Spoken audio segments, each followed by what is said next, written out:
আসসালামু আলাইকুম। কেমন আছো সুপ্রিয় শিক্ষার্থীরা? আশা করি ভালোই আছো। তো আজকে আমি তোমাদের সাথে একটি গল্প নিয়ে আলোচনা করব। যে গল্পটির নাম হচ্ছে সুখী মানুষ, যেটি লিখেছেন মমতাজ উদ্দিন আহমদ। তো তোমরা সকলেই অবশ্যই এই গল্পটি খুব ভালোভাবে পড়ে নিবে। এটি পড়ার আগে অবশ্যই খুব সুন্দরভাবে বুঝে বুঝে পড়তে হবে। এটি বুঝে বুঝে না পড়লে তোমরা কিছুই বুঝতে পারবে না এবং প্রশ্নগুলোর উত্তর দিতে পারবে না।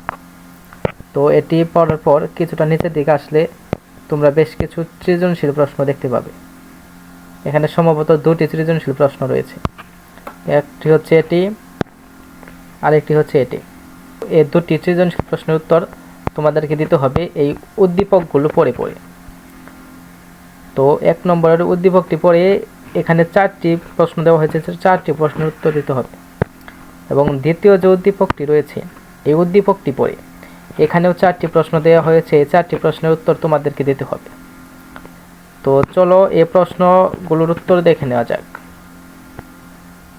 সুপ্রিয় শিক্ষার্থীরা। তো এটি হচ্ছে সেই প্রশ্নগুলোর উত্তর স্ক্রিপ্টটা। এটি হচ্ছে 1 নম্বর সৃজনশীল প্রশ্নের উত্তর। এখানে ক নম্বরটির উত্তর দেওয়া হয়েছে। ক নম্বরটি হচ্ছে উত্তর হচ্ছে আইয়ুবের শত্রুমতে যারা চিকিৎসা করে তাদেরকে বলা হয় কবিরাজ। তো এরকমভাবেই আরও এখানে 3টি দেওয়া হয়েছে উত্তর। এটি হচ্ছে খ নম্বরটি উত্তর।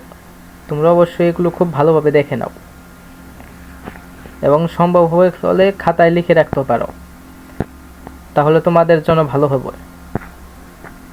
তো এটি হচ্ছে ছোট গ নম্বরটি। তো তোমাদের যদি কোনো বিষয়ের সমাধান আগে প্রয়োজন হয় তাহলে অবশ্যই কমেন্টে জানাবে। আমি তোমাদের সেই বিষয়গুলোর প্রশ্নের উত্তরগুলো আগে দেওয়ার চেষ্টা করব।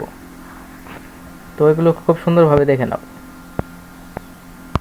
এটি হচ্ছে বড় গ নম্বরটি। দেখো এটি অনেক বড় হয়েছে। তোমরা অবশ্যই এগুলো খুব ভালোভাবে দেখে নেবা।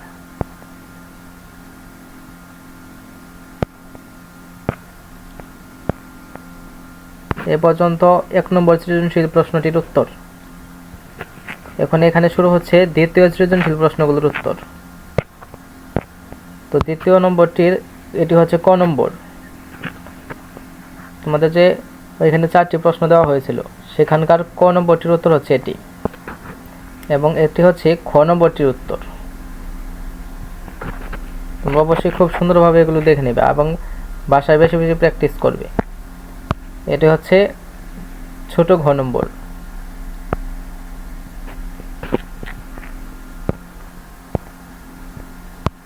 এটি ছোট ঘ নম্বরটি। তোমরা এগুলি স্ক্রিনশট দিয়ে রাখতে পারো। এটি হচ্ছে বড় গ নম্বরটি।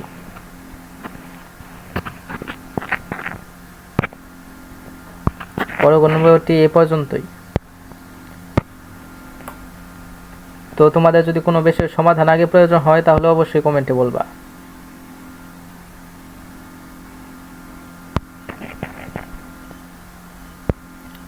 এবং ভিডিওটি ভালো লাগলে অবশ্যই চ্যানেলটি সাবস্ক্রাইব করে আমাদের পাশেই থাকবে। ধন্যবাদ সবাইকে।